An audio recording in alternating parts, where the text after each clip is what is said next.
je voudrais vous parler de la colère de Dieu.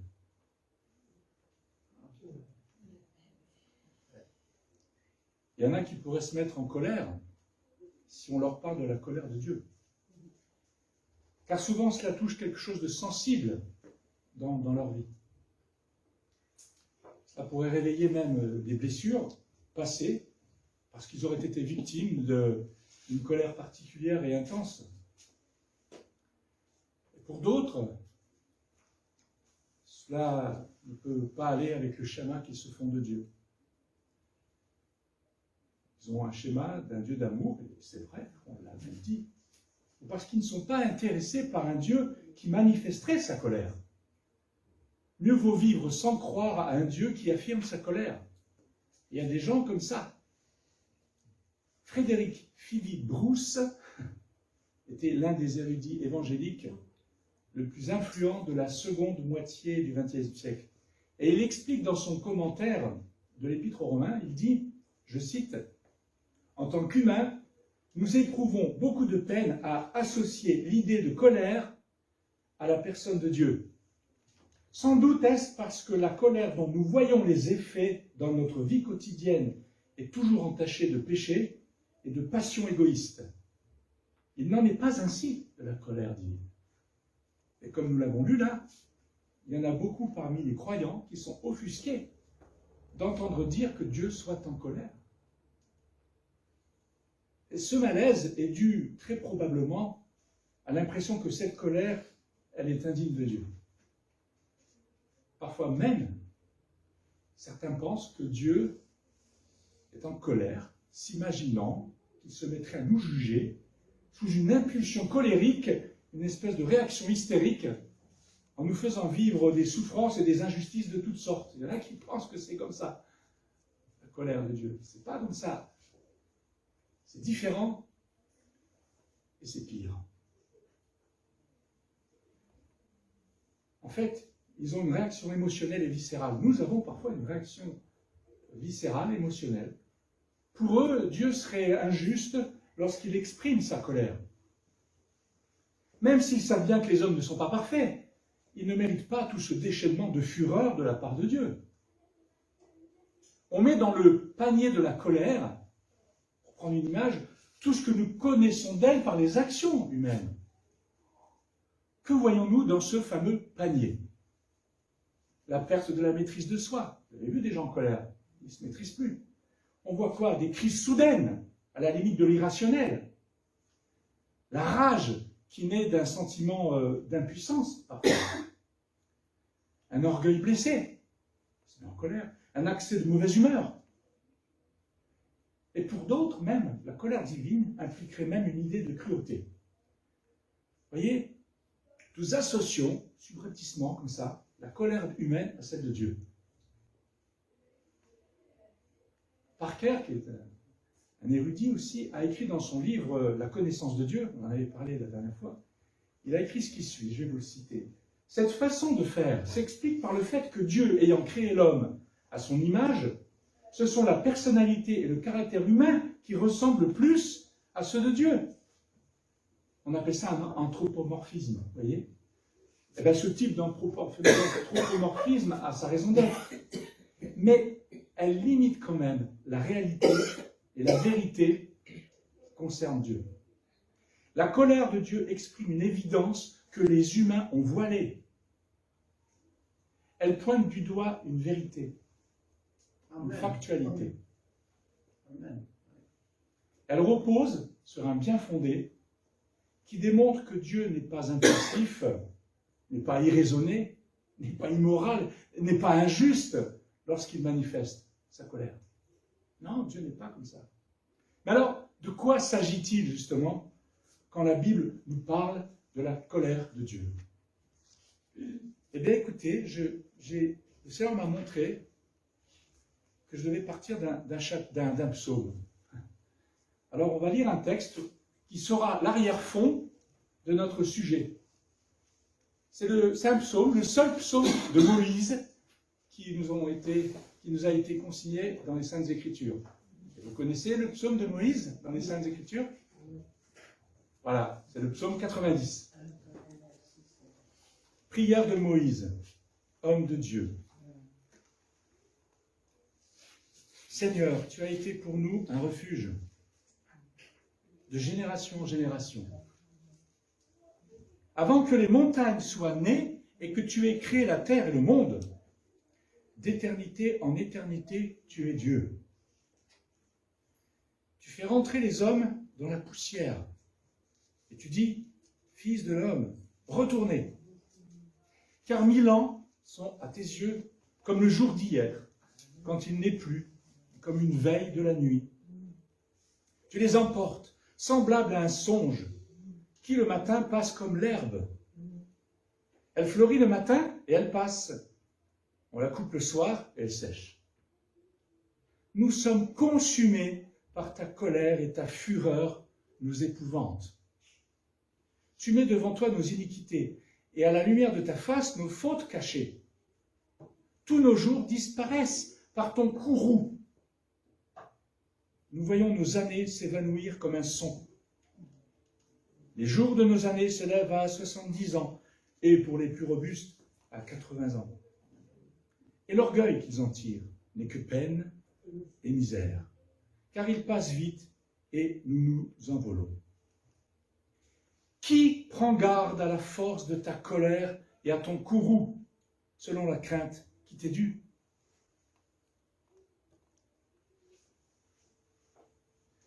Je trouve intéressant de lire ce psaume pour parler de la colère de Dieu. Que nous dit-il pour commencer? Avant que les montagnes soient nées et que tu aies créé la terre et le monde, d'éternité en éternité, tu es Dieu. Tu fais rentrer les hommes dans la poussière et tu dis, fils de l'homme, retournez. Ce psaume nous parle de la brièveté de la vie. Commence comme ça, qui évoque quelque part la fragilité de l'humain. Aux antipodes de cette réalité humaine, eh bien, il y a un aspect important des qualités de Dieu, un attribut de Dieu, justement. C'est lequel? C'est celui de son éternité. Dieu est éternel. Le verset 2, qu'on a lu, proclame l'éternité de Dieu pour le mettre en contraste avec la finitude de l'homme. L'homme ne dure pas longtemps. Et ce texte-là, pour nous faire comprendre notre contexte humain. Et qu'est-ce que j'entends par là? L'humain n'a pas en lui-même de solides fondements. Il passe, il trépasse. Il ne dure qu'un temps court sur Terre. Je pense qu'on est tous d'accord avec ça. Moïse utilise au verset 6 l'image de l'herbe qui fleurit le matin et qui le soir sèche. Et au verset 9, il compare nos jours qui s'évanouissent comme un son. Un son. Tac, ça disparaît. Et au verset 4, il précise que 1000 années égale un jour. Ce qui se passe en un jour pour l'herbe se répète inlassablement. Cela peut durer jusqu'à 1000 ans. Que ce soit un jour ou 1000 années, c'est la même chose qui se passe. L'herbe fleurit et sèche en un jour, et cela pendant 1000 ans. Ce qu'il a dit, Moïse, à son temps, on le voit encore maintenant. L'herbe fleurit et sèche en un jour. Un jour comme pour 1000 ans, il se passe la même chose. Et pour Dieu, c'est pareil. Cela passe aussi vite pour lui, et les choses se répètent. Nous ne pouvons pas rivaliser Dieu, car nous n'avons pas l'ampleur et la gloire de son être. Qu'en est-il de l'homme? 1000 années de vie humaine, se ressemblent. L'homme passe, l'homme ne dure pas. L'homme et la femme, j'entends. Et contrairement à Dieu, qui lui est éternel. Il n'y a aucune pérennité et permanence chez l'humain. Voyez-vous, quand vous vous promenez, parfois vous voyez des rochers. Et vous pouvez observer sur un rocher une marque qu'un événement de la nature a laissé sur lui. Et nous pourrons le voir pendant des années, même 1000 ans plus tard. Mais pour les hommes, c'est différent. Il fait quelque chose, et parfois quelque chose de grandiose. Il y en a qui font des choses grandioses. Ça sera un souvenir, non gravé dans le marbre. Ça sera un souvenir comme apposé sur une feuille de papier ou manifesté parfois par un monument. Mais cela disparaîtra rapidement. Le rocher, 1000 ans après, il existe encore. On le voit, on le touche. Il existe avec les marques qu'il a reçues. L'homme, lui, n'existera plus sur la terre des vivants. Même s'il peut encore laisser quelques marques de ses œuvres qu'ont signées dans quelques ouvrages, ou parfois, comme je l'ai dit, la construction d'un monument. 1000 ans après, il n'est qu'un vague souvenir, parfois on l'a même oublié, mais il n'existe plus.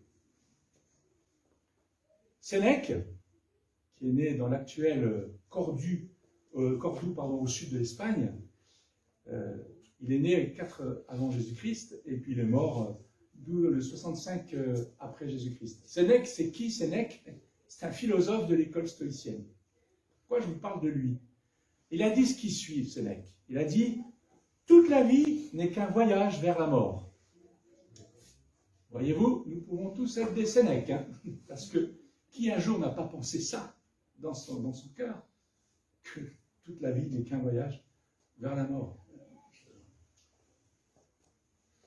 Mais alors, pourquoi notre vie est-elle éphémère?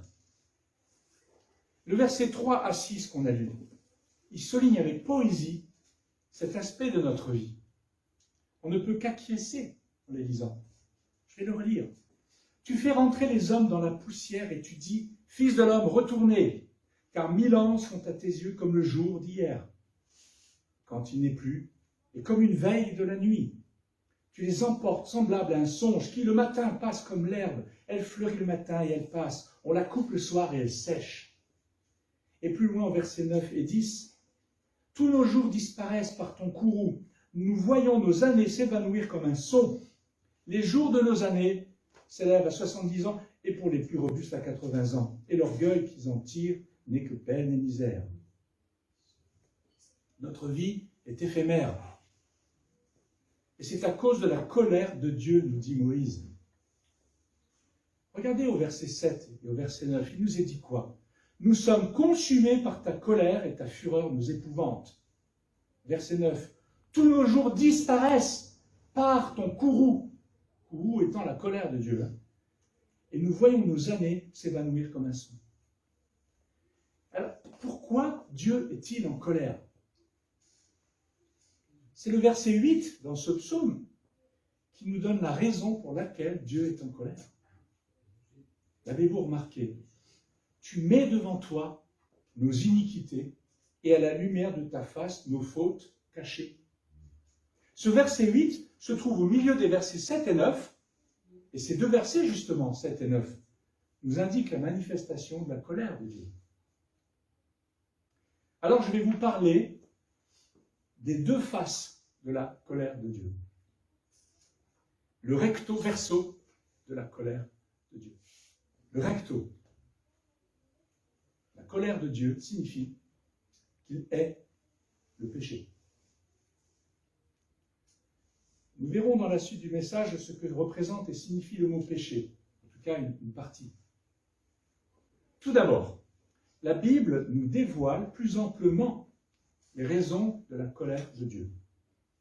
Certes, comme l'exprime le verset 8 que je viens de vous citer tout à l'heure, la colère de Dieu est une saine réaction qui est proportionnée, qui est maîtrisée, provoquée par une attitude d'opposition de l'homme envers Dieu. C'est parce que nous nous opposons à Dieu qu'il y a cette colère maîtrisée de Dieu, proportionnée. Et c'est aussi à cause des actes moralement condamnables. Ce verset 8 du psaume insiste sur un point aussi. Dieu met devant lui toutes les actions et toutes les pensées des hommes. Il fait ressortir toutes les fautes existantes des hommes, même celles qui sont cachées. Qu'est-ce que ça veut dire? Tout est exposé devant sa gloire. Ces choses-là, tout est exposé. Tout. Même ce qu'on aurait oublié. Et qu'est-ce qui est exposé devant Dieu? Nos iniquités et nos fautes cachées. C'est ce que Moïse nous dit dans ce psaume. Voyez-vous, je pense que ces deux mots-là, iniquité et faute cachée, résument tout ce que les hommes ont pensé et réalisé et qui sont contraires à la pensée et aux œuvres que Dieu veut accomplir, même en l'homme. L'humain cache les intentions de ses pratiques. On est bon pour ça. On est vraiment bon. On cache les intentions de nos pratiques. On agit dans les ténèbres. C'est terrible. Nous, je dis bien nous, sommes comme ça. Que pensez-vous que Dieu fait quand il voit ça? Que pensez-vous? Comment pensez-vous que Dieu va réagir quand il voit ça? Lui qui nous aime. Avez-vous déjà aimé quelqu'un de très fort? C'était tout pour vous. Et ce quelqu'un, d'un seul coup, vous voyez ce quelqu'un réagir contre vous. Vous voyez ce quelqu'un qui vous méprise. Vous voyez ce quelqu'un qui vous dit des choses fausses contre vous. Et vous commencez à réaliser que cette personne que vous aimez au plus profond de votre être est en train de vivre ces choses-là. Qu'est-ce qui va se produire en vous, humains que nous sommes? Nous allons nous mettre en colère. Il y a une colère qui est là. Mais une colère qui est touchée parce que l'amour a été bafoué. C'est ça que Dieu vit quand il nous parle de sa colère. Et voyez-vous, si vous lisez les Saintes Écritures, vous verrez que nombre de passages des Écritures nous parlent de la colère de Dieu, du courroux de Dieu, de sa fureur. On ne peut pas le négliger. Ou alors on jette la Bible, si vous voulez, hein, ou vous prenez quelques feuilles. Mais ce n'est pas la parole de Dieu. Et c'est étrange. C'est Isaïe qui disait que l'œuvre de la colère de Dieu est étrange, justement. Une œuvre qu'il exécute lui-même, lentement, il prend le temps, et comme à contre-cœur. Je vais vous citer Ésaïe chapitre 28, verset 21. « Car l'Éternel se lèvera comme à la montagne de Pératsim, il s'irritera comme dans la vallée de Gabaon. » Ça fait référence à l'histoire des conquêtes de David, des victoires de David pendant. Donc il se lèvera pour faire son œuvre étrange, pour exécuter son travail inouï. Paul devait être d'accord avec Ésaïe. Mais qu'est-ce qu'il dit, Paul, sur la colère de Dieu? On aborde la colère.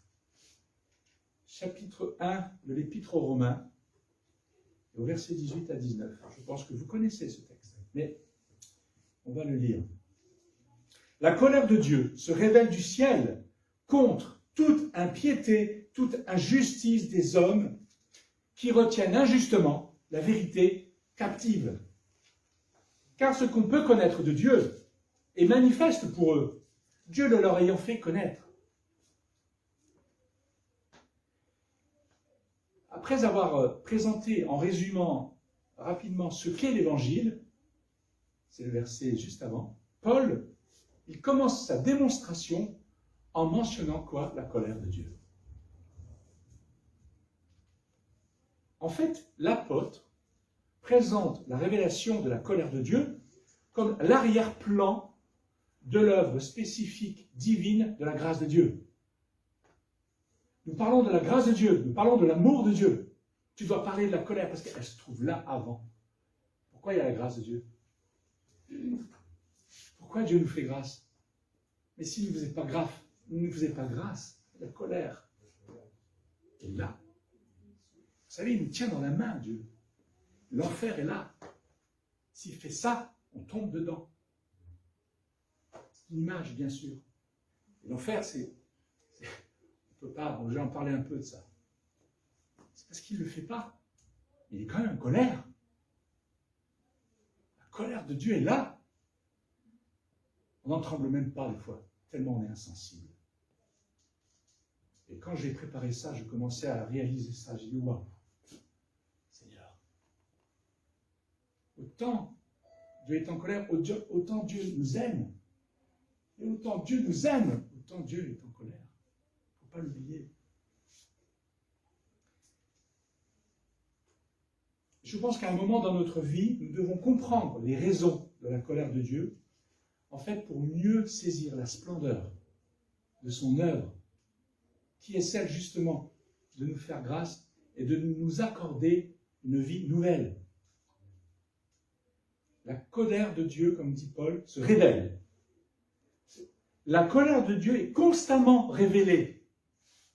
C'est ce que le texte grec sous-entend en utilisant cette forme grammaticale.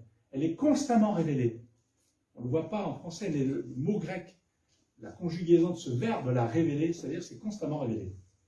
Le verbe signifie, pour être plus précis même, que la colère de Dieu est rendue visible. Elle est découverte. Elle se fait connaître.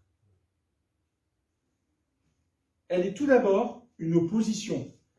La colère de Dieu s'oppose. Elle s'oppose à quoi? Elle s'oppose à l'impiété. C'est-à-dire au manque de respect et de consécration pour le culte du vrai Dieu.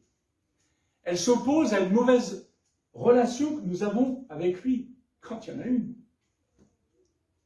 Elle s'oppose à la rébellion. Et elle s'oppose aussi à toute injustice. C'est la conséquence de l'impiété, l'injustice. À savoir un manque de conformité en pensée, en parole et en action au caractère de Dieu et à sa loi.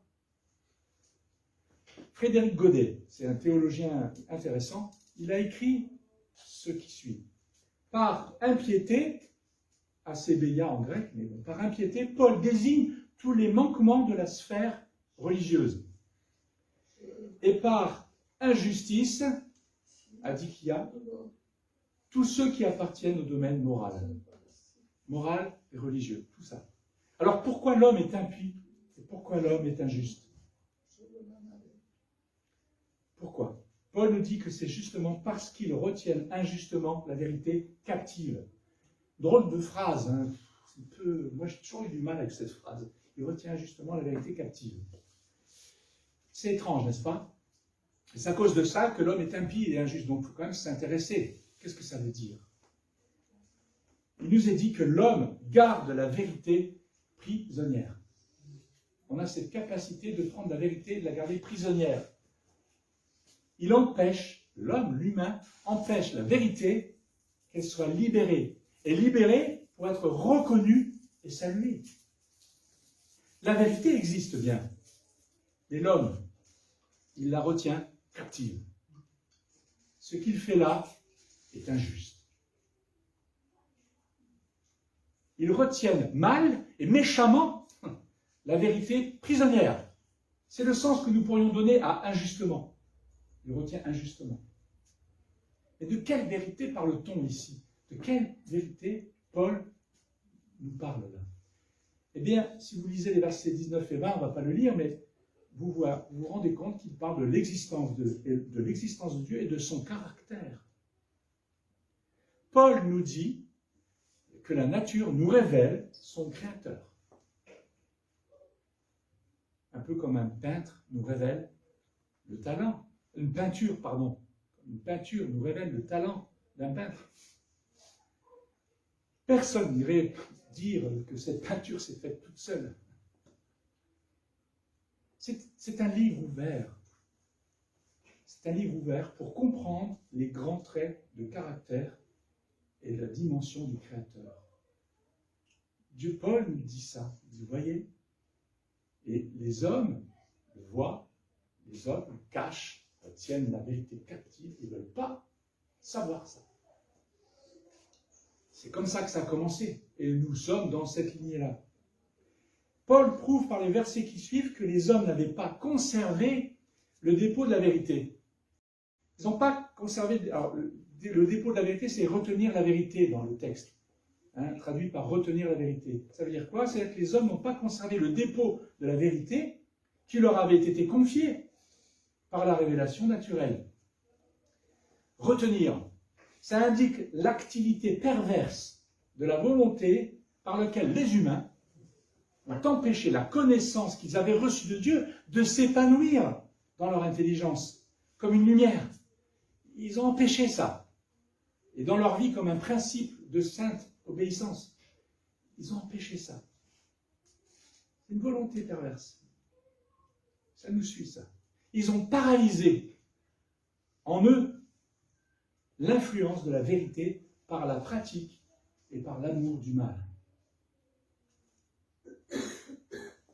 Ainsi, le péché, ici, c'est bien un amour et une pratique du mal. C'est-à-dire une façon d'être de l'humain qui refuse de se soumettre à la vérité de l'existence de Dieu et de ce qu'il est aussi. Il est quoi? On mettrait des années à dire ce qu'il est, mais il est parfait, il est puissant, il est éternel, il est divin. Il y a un refus à se soumettre à ça. Il refuse l'homme et il réfute aussi cela. Nous retrouvons une autre formulation pour parler de cet état de péché qui provoque la colère de Dieu. C'est dans Éphésiens chapitre 5, verset 6. Je vais juste le citer. Paul, il dit ça, il dit que personne ne vous séduise par de vains discours. Parce que c'est à cause de ces choses, alors ces choses, il faudrait lire le verset 5 juste avant, je vais le dire, être débauché, impur ou cupide, c'est-à-dire idolâtre. Donc Paul il dit, c'est à cause de ces choses-là que la colère de Dieu vient sur les fils de la rébellion. Et vous avez un autre texte identique à celui-là, c'est dans Colossiens chapitre 3 et au verset 6, où Paul dit pratiquement la même chose, il dit, c'est à cause de ces choses, donc à savoir, au verset 5 juste avant, c'est encore un verset 5, la débauche, l'impureté, les passions, les mauvais désirs et la cupidité, il reprend, qui est une idolâtrie. Alors il dit, c'est à cause de ces choses que la colère de Dieu vient sur les fils de la rébellion. 2 fois, Paul dit ça. Ces versets nous disent que nous sommes rebelles à Dieu. C'est plus ancré qu'on ne le pense dans nos vies. Nous avons le privilège d'être des enfants de Dieu. Mais croyez-moi, et vous le savez, c'est vraiment ancré dans nos vies d'être rebelles. Et cette rébellion, elle engendre une façon d'être qui va caractériser l'état de l'homme. Nous sommes pervers, nous sommes impurs, nous sommes cupides. Cela ajoute et précise à cette notion de pratique du mal. On va voir maintenant la deuxième phase de la colère de Dieu. Donc c'est le verseau. Le verseau de la colère de Dieu.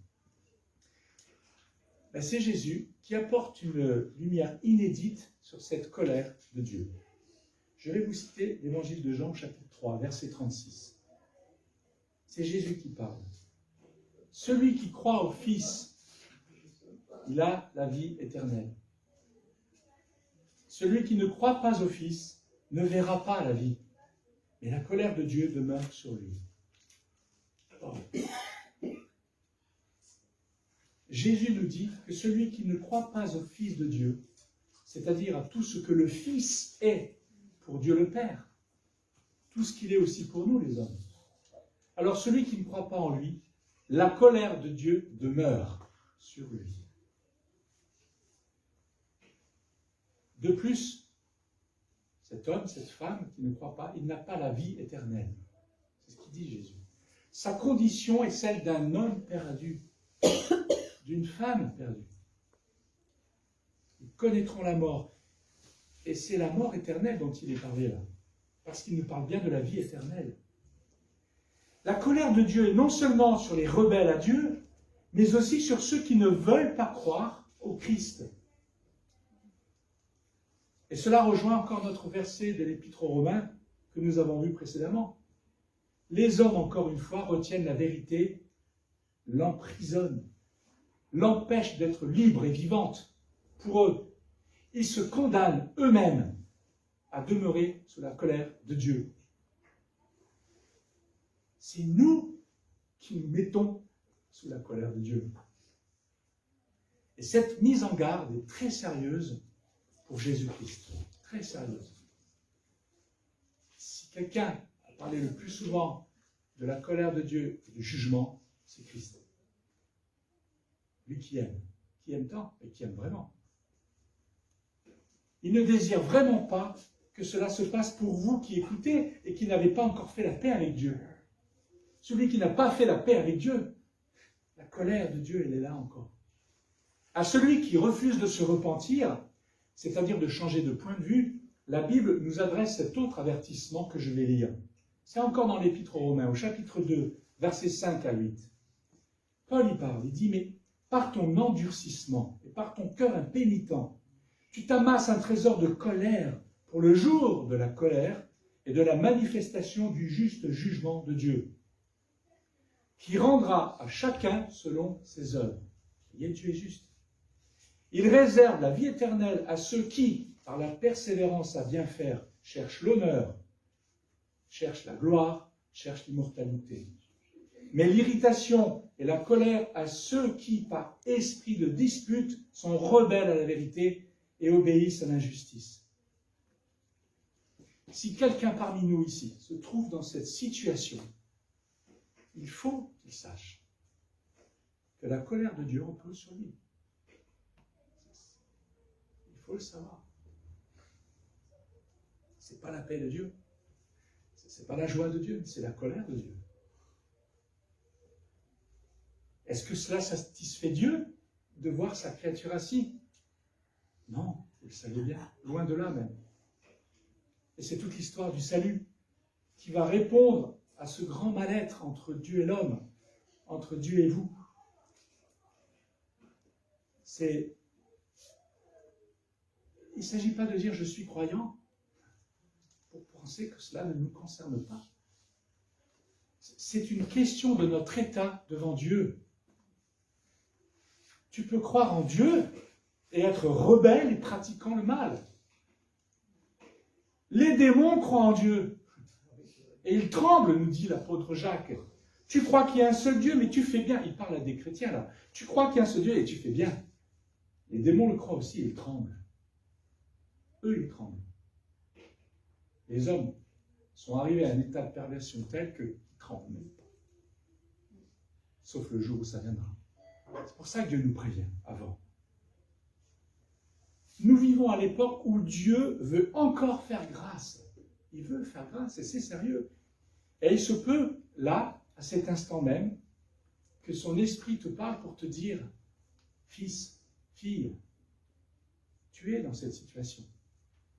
Reviens vers moi afin de ne pas rester sous cette colère que je ne peux que te manifester. » Pourquoi? Parce que tu restes dans les ténèbres et tu ne veux pas en sortir. Je l'ai déjà dit, nous dit Seigneur, et je le redis. Je te redis, mon enfant. Les rebelles et ceux qui pratiquent le mal iront au châtiment éternel. Et les justes à la vie éternelle. C'est dans Matthieu que vous voyez ça, chapitre 25, 46. C'est Jésus qui le dit. Jésus te parle encore. Mon esprit te dit, comme Pierre l'a dit aux gens qui l'écoutaient après mon départ. Pierre a dit, et je te le dis, sauvez-vous de cette génération perverse. Et dans l'Apocalypse, c'est l'apôtre Jean, au chapitre 18, versets 4 à 5. Sortez du milieu d'elle, mon peuple, afin que vous ne participiez point à ses péchés, et que vous n'ayez point de part à ses fléaux.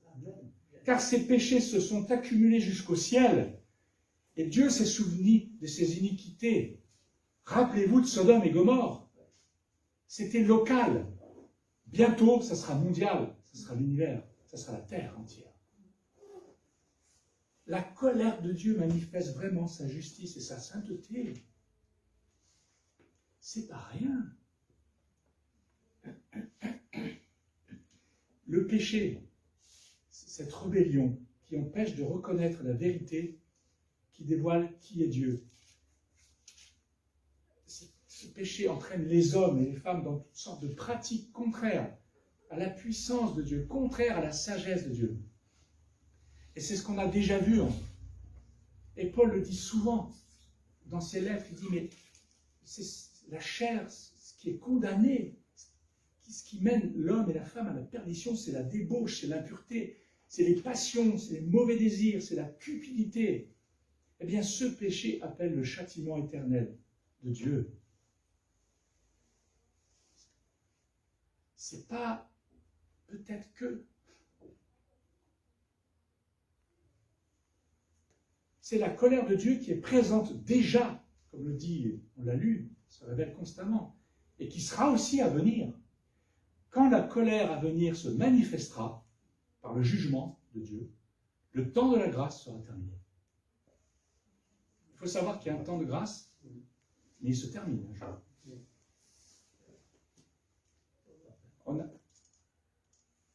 C'est vraiment le moment. C'est très sérieux devant Dieu. Nous devons le considérer sérieusement. Dieu agira. Il déversera sa justice et sa sainteté sur les rebelles, qu'ils soient croyants ou pas croyants, qu'ils soient honorables ou pas honorables. Ils ne pourront pas supporter cela, ces rebelles. Ils seront obligés d'aller dans des lieux où la justice et la sainteté de Dieu n'y seront pas. Ils ne pourront pas supporter la sainteté de Dieu, ils ne pourront pas supporter sa justice, déjà même sur cette terre, on le voit. Où l'amour de Dieu n'y sera même pas non plus dans ce lieu-là. Ces lieux-là sont nommés la Géhenne dans l'Évangile. Gei Hinnom, la vallée de Hinnom. C'est une vallée qui se trouve, qui est étroite, profonde, qui se trouve au sud-ouest de Jérusalem. Pas de carte là, mais. Elle passe aussi au sud du mont Sion. Et elle débouche dans la vallée du Cédron. Cette vallée-là, elle est associée de longue date à des cultes idolâtres, dont l'un inclut la pratique d'infanticide rituel dans le feu. On tuait des enfants dans le feu pour un dieu. Elle fut ensuite transformée, cette vallée, en dépotoir, dont la pestilence émane à des lieux à la ronde. C'est vraiment fort.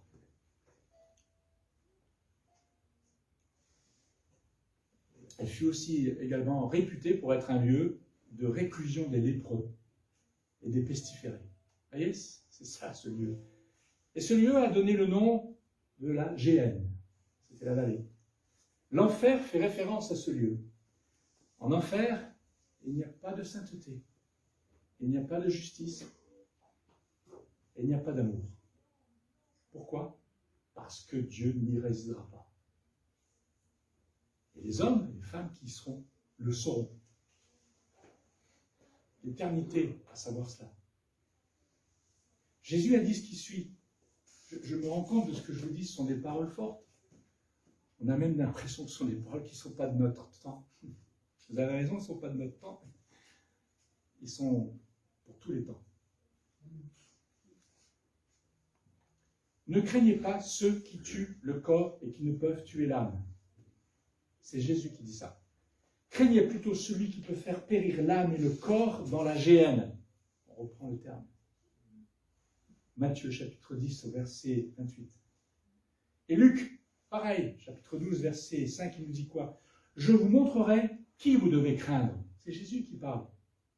Au peuple de Dieu, à Israël. Craignez celui qui, après avoir tué, a le pouvoir de jeter dans la géhenne. Oui, je vous le dis, c'est lui que vous devez craindre. Alors, pour conclure, nombre de textes dans l'Ancien Testament proclament que Dieu est lent à la colère. Parce que vous y pensiez peut-être depuis que je parle de la colère. Attends, il est lent à la colère. Oui, il est lent à la colère. Mais il est lent à la colère. Je vais en citer deux. Un qui fait vraiment référence, c'est dans Exode, au chapitre 34, versets 6 à 7. C'est Moïse qui dit « Montre-moi ta face ». Et l'Éternel passa devant Moïse et s'écria « L'Éternel, l'Éternel, Dieu miséricordieux et compatissant, lent à la colère, riche en bonté et en fidélité, qui conserve son amour jusqu'à 1000 générations, qui pardonne l'iniquité, la rébellion et le péché, mais qui ne tient point le coupable pour innocent et qui punit l'iniquité des pères sur les enfants et sur les enfants des enfants jusqu'à la 3e et 4e génération. Un psaume, deuxième texte, il y en a plein, j'en cite que deux. 86, verset 15. Mais toi, Seigneur, tu es un Dieu miséricordieux et compatissant, lent à la colère, riche en bonté et en fidélité. Vous savez ce qu'il fait le psalmiste là? Il cite Exode. Comme nous, des fois, dans nos prières, on cite la parole de Dieu. C'est le même texte. Pourquoi la Bible nous dit que Dieu est lent à la colère? Vous avez peut-être une idée. Mais ce n'est pas qu'il ne déversera pas sa colère. Être lent à la colère, ça ne veut pas dire qu'il ne va pas déverser sa colère. Qu'elle n'est pas déjà en train d'être là, présentement, comme il est dit dans l'évangile, dans l'épître qu'on a lu. Mais Dieu veut que tous les hommes échappent à cette colère juste et sainte, qui satisfait son amour. Oui, la colère de Dieu, elle satisfait son amour. Et la fin de notre psaume 90, qui soutient notre réflexion sur le sujet là, nous montre que Dieu ne veut pas en rester là. Je reprends donc la suite à partir du verset 12, parce qu'on s'est arrêté au verset 11. Enseigne-nous à bien compter nos jours, afin que nous appliquions notre cœur à la sagesse. Reviens, Éternel, jusqu'à quand? Aie pitié de tes serviteurs. Rassasie-nous chaque matin de ta bonté, et nous serons toute notre vie dans la joie et l'allégresse. Réjouis-nous autant de jours que tu nous as humiliés, autant d'années que nous avons vu le malheur. Que ton œuvre se manifeste à tes serviteurs et ta gloire sur leurs enfants.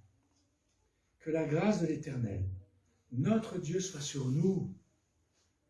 Affermis l'ouvrage de nos mains. Oui, affermis l'ouvrage de nos mains. Voyez, juste avant, il nous parlait de la colère, la réelle colère de Dieu. Et voilà comment finit ce psaume de Moïse. Comme il est lent à la colère, cela veut dire qu'il ne va pas encore mettre un terme définitif à l'action de sa colère qui destinera l'homme à la perdition éternelle. C'est Christ qui nous délivre de cette colère-là. Je vous cite la première épître aux Thessaloniciens, au chapitre 1, verset 10. C'est Paul qui écrit aux chrétiens de Thessalonique, une ville. Nous devons attendre des cieux son Fils, que Dieu a ressuscité des morts, Jésus, qui nous délivre de la colère à venir. Chapitre 5 de la même épître, verset 9. Car Dieu ne nous a pas destinés à la colère, mais à la possession du salut par notre Seigneur Jésus-Christ. C'est pour cela, si tu t'appuies sur Christ, si tu fais confiance à sa parole, que tu crois en lui de tout ton cœur, vraiment, tu recevras la vie éternelle, parce qu'il l'a promis, de sa part, de la part de Jésus, et il te délivrera de la colère de Dieu qui existe. Nous, chrétiens, qui demeurons en Christ, je parle du chrétien qui demeure en Christ. Parce que si vous parlez d'un chrétien qui ne demeure pas en Christ, ce n'est pas un chrétien. Il se dit chrétien. Ouais, peut-être. Peut-être qu'il est sincère. Mais il lui manque quelque chose. Être chrétien, c'est quelqu'un qui est en Christ. Christ nous a visités, nous a touchés par sa parole, par son esprit. Nous, chrétiens qui demeurons en Christ, nous ne sommes plus sous la colère de Dieu. On n'en est plus. C'est une grâce immense qu'il nous accorde en Christ. Mais beaucoup de gens le sont. On n'est pas mieux qu'eux, et parfois même on a été pire qu'eux maintenant. Mais il y en a des hommes et des femmes encore là, qui sont sous la colère de Dieu. Et Dieu a envoyé son Fils parce qu'il est en colère. Il a envoyé son Fils parce qu'il était en colère sur cette terre pour les délivrer de la colère. Et nous, on fait quoi? Maintenant qu'on est délivré de la colère, on va faire la fête? Oui, c'est une fête. Alors qu'il y en a d'autres à côté qui sont en train de tomber. On ne peut pas. Jésus ne peut pas mettre ça dans nos cœurs. Mais notre égoïsme est tellement grand qu'on est capable, nous chrétiens, de continuer notre vie comme cela. et d'oublier ceux qui sont en train de tomber.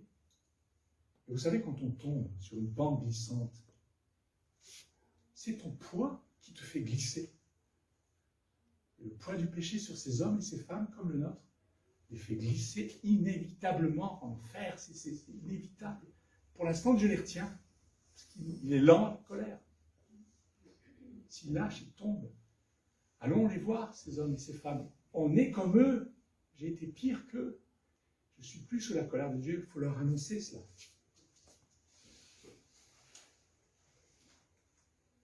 Notre délivrance, elle vient du Christ. Nous tous, aussi, nous étions de leur nombre, et nous vivions autrefois selon les convoitises de notre chair, accomplissant les volontés de la chair et de nos pensées. Et nous étions par nature des enfants de colère, comme les autres. Ainsi donc, vous n'êtes plus des étrangers, ni des gens du dehors, mais vous êtes concitoyens des saints, gens de la maison de Dieu. Éphésiens, chapitre 2, verset 3 et verset 9. Voilà ce que nous sommes devant Dieu maintenant. Notre délivrance, elle vient du Christ. Il a subi la colère de Dieu à la croix. Jésus a subi la colère de Dieu. Ça satisfait l'amour de Dieu. On n'imagine pas l'amour de Dieu pour nous. On n'imagine pas la colère de Dieu sur nous. Et la colère de Dieu s'est abattue sur Christ pour que nous n'ayons pas à connaître son châtiment ultime. Mais Dieu prouve son amour envers nous en ce que lorsque nous étions encore des pécheurs, Christ est mort pour nous. À plus forte raison donc maintenant que nous sommes justifiés par son sang, serons-nous sauvés par lui de la colère. C'est Romains chapitre 5, versets 8 à 9.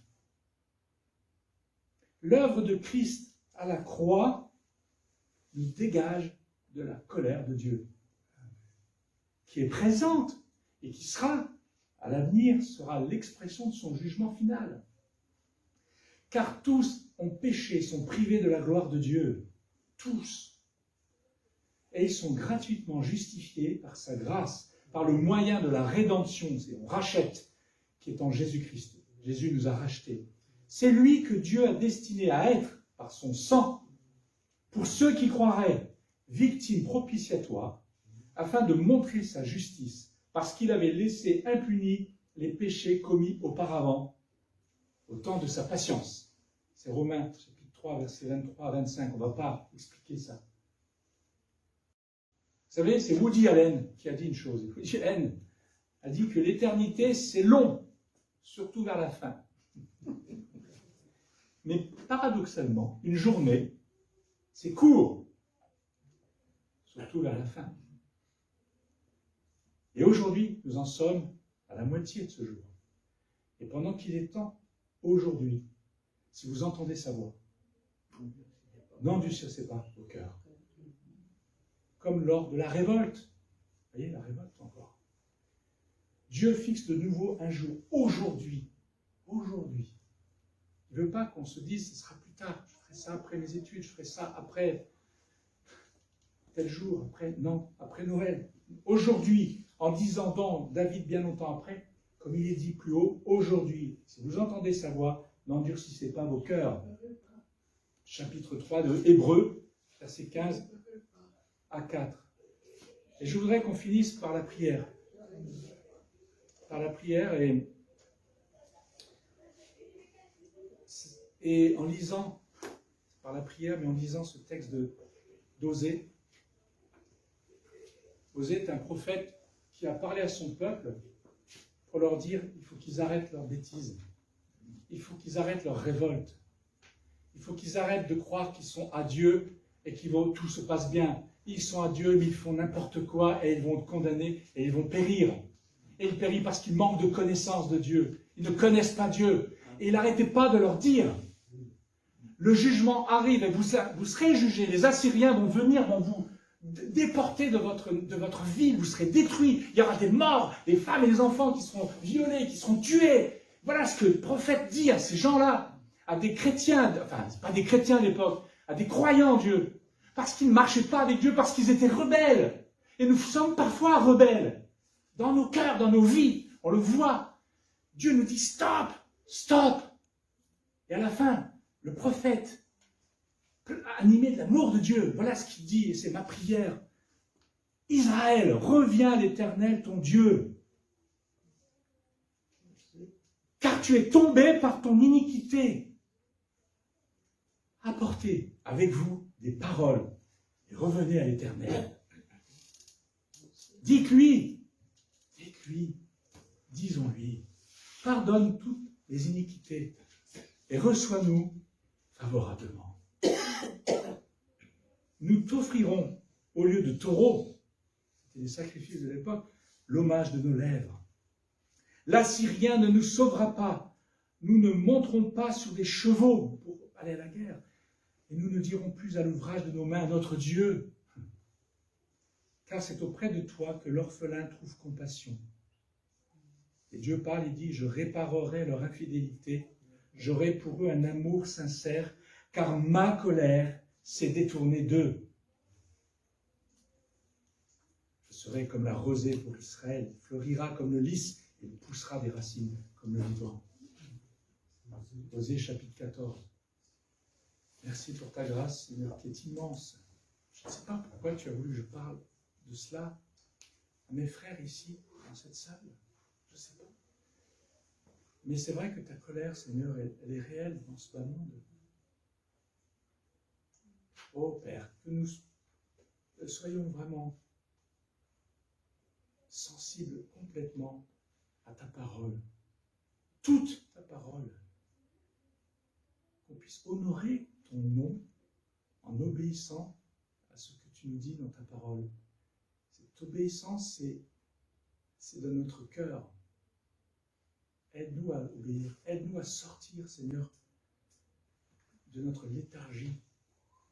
Aide-nous à sortir, Seigneur, de notre égoïsme, de nos péchés, de nos passions, de ce qui a fait de nous avant des hommes et des enfants de colère. Tu nous as, Seigneur, sortis de cela. Nous ne sommes plus sous ta colère. Seigneur, la colère existe. Et Seigneur Jésus, je ne sais pas pourquoi tu veux que nous sachions ça aujourd'hui. Mais Seigneur, nous voulons être agenouillés devant toi. Reconnaître ta sainteté, ta grandeur. Reconnaître ton amour. Reconnaître que tu es le Dieu qui jugera. Parce que tu ne peux pas laisser impuni. Tu ne peux pas laisser la folie de ce monde régner dans le royaume des cieux. Ce n'est pas possible. Père Céleste, touche nos cœurs. Bénis-nous devant toi. Et que nous puissions, Seigneur, si ce n'est pas le cas pour certains d'entre nous, être dégagés de ta colère et s'approcher de toi. Seigneur Jésus, nous voulons te demander que ta parole fasse effet dans nos vies. Dans le nom de Jésus-Christ, Père Céleste, dans le nom de Jésus-Christ, je te prie, le seul nom que tu aimes et qui fait que nous soyons en communion avec toi, Père Céleste. Merci pour tout ce que tu nous donnes de ta grâce et de ton amour et de ta justice et de ta sainteté. Sois béni, Seigneur. Amen. Amen.